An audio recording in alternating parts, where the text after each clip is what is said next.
Eu tô vendo aqui na tua biografia que tu é mestre em aconselhamento genético. O que é um aconselhamento genético? O aconselhamento genético é uma especialidade relativamente nova no Brasil, né? Então, tem poucas instituições. Eu fiz lá na USP, que tem um mestrado em aconselhamento genético, mas tem poucas instituições no Brasil que faz. Nos Estados Unidos, ele já é uma estrutura, até uma profissão mais estruturada, que é o Genetic Counselor. E basicamente, você tem um estudo técnico justamente para ajudar a interpretar os testes genéticos e, a partir dali, expor o que aquele teste, o que aqueles resultados podem levar como ações para um indivíduo. Uhum. Né? Então, vou dar um dos maiores exemplos, por exemplo, é um casal que teve uma criança com uma síndrome, né?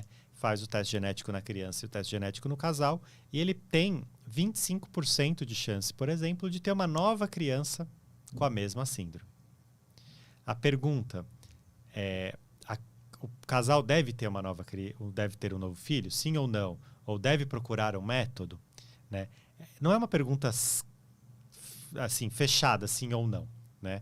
Mas você explicar essas questões, o como que funciona, o porquê que tem esse risco, as opções, faz parte do aconselhamento genético. Entendi. É tipo um coach com argumentos genéticos. Eu acho que é uma coisa... A gente pode traduzir desse jeito. Tu meio que faz de acordo com a genética da pessoa, tu diz assim o que é melhor para a vida dela, como é que ela pode viver melhor e tal, qual dieta ela vai ser melhor para ela, esse é o lance. A dieta em si, ela vai mais ainda dentro de uma parte da nutrição, tá? Então, o aconselhamento genético, ela vai falar muito mais atrelado aos riscos de desenvolvimento de uma doença, principalmente os riscos para novas gerações. O aconselhamento genético, ele é mais sobre doenças e não sobre estilo de vida e tal. Principalmente mais sobre doenças. Entendi. Mas tem muitos profissionais de nutrição ou de, por exemplo, educação física, esporte, que também se especializam em genética, não necessariamente como aconselhadores genéticos, mas como genética, para poder fazer atendimentos, por exemplo, de nutrigenética, né?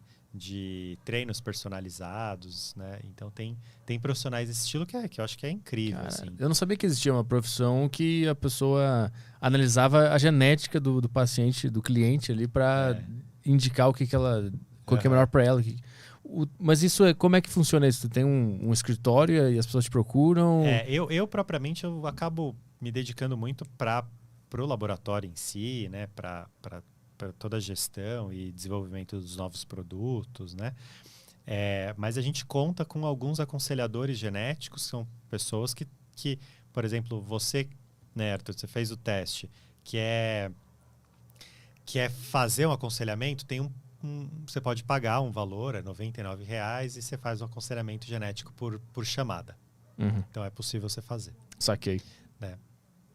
E aqui tem que tu foca também em pesquisas de Alzheimer e Parkinson.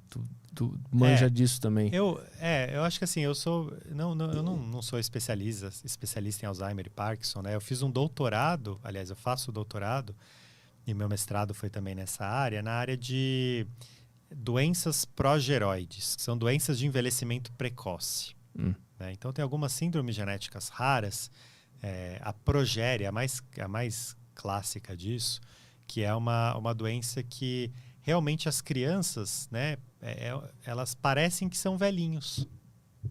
Chama progéria, né, ou síndrome de Hutchinson-Gilford. E ela tem um defeito genético numa proteína do núcleo que mantém a estabilidade do DNA. Tá? E eu estudo uma outra síndrome semelhante chamada Hodgman-Thompson, né? Que tem um aspecto mais na pele e também perde cabelo, né? Pode ter uma catarata bem precoce. E eu sou muito interessado nessa relação, né? Como o DNA pode interferir, de certa maneira, na longevidade, né? E nos aspectos, né, do envelhecimento em si. E tem como a gente chegar na imortalidade? Estudando cada vez mais isso aí? Eu acho que a imortalidade, acho que ela é impossível fisicamente, né? Pela questão mais física, assim, do universo, né? O planeta vai explodir, o universo vai esfriar. Então, acho que assim, muito mais esse aspecto físico. Mas eu acho que tem muitas pesquisas se avançando com o objetivo de prolongar a vida saudável e reduzir a velocidade do envelhecimento. Uhum. Isso tem muita coisa sendo descoberta, muita coisa nova, né? Então, inclusive já tem medicamentos que estão sendo testados em humanos, né, em estudos clínicos, que vão olhar algumas doenças ligadas ao envelhecimento justamente para ver se elas estão ou não, né, dificultando essas doenças ou prolongando o tempo do aparecimento dessas doenças, né? Mas não tem como tu editar a instrução envelheça? Ainda não conseguiram fazer isso, tá? Então, tem algumas áreas, porque assim, a própria compreensão do que causa o envelhecimento, ela ainda não está clara. Eu falei aqui, por exemplo, desses casos específicos que eu estudo, que são ligados a reparo do DNA, muitos deles, né? Então, ou mesmo estabilidade do DNA. Então, uma coisa já se sabe que se o DNA começar a ficar muito mutado, né, ou muito instável, isso gera condições ligadas ao envelhecimento, né? E o envelhecimento realmente ele pode ser causado por isso, né? Mas também tem toda aquela parte epigenética que eu acabei de falar, que ao longo da vida, alguns genes vão sendo ligados e desligados pela epigenética, tá? E já tem hoje, por exemplo, alguns relógios biológicos que foram produzidos pela ciência, que você consegue estimar a idade biológica da pessoa, não a idade cronológica, né? Então, quantos anos biologicamente você tem por esses relógios. Então, esse é um outro aspecto do envelhecimento. Tem alguns pesquisadores que acham que se você alterar a epigenética, você rejuvenesce as pessoas, né? Tem até, já fizeram isso com ratinhos. Alteraram ali a epigenética do ratinho e rejuvenesceram esse ratinho. Ele começou a voltar pro bebê? Ele não chega a ser um Benjamin Button, mas ele ficou um pouquinho... Ele ficou com alguns marcadores ali, sanguíneos, habilidade de correr, etc., mais jovens do que ele estava antes. Teoricamente, a gente tem como chegar na imortalidade daqui a um tempo ainda. Eu acho que a gente está numa condição... Quando começaram a criar os primeiros aviões, os primeiros...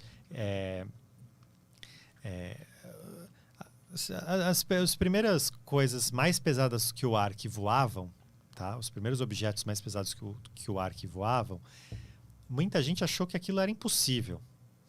Né? Até especialistas assim falavam que nunca que o ser humano ia criar algo que ele poderia se transportar voando, tá? E isso aconteceu. Eu acho que a gente está num momento mais ou menos próximo disso. Eu acho que a gente está num momento em que isso parece muito distante, mas já tem algumas coisas acontecendo, né? Então, tem alguns ratinhos aí, talvez, sendo rejuvenescidos, seja pela epigenética, seja matando as células velhas que eles têm, né? E que, eventualmente, isso sim. Eu vejo claro no futuro um tratamento que vai fazer a pessoa envelhecer mais lentamente ou ficar saudável por mais tempo.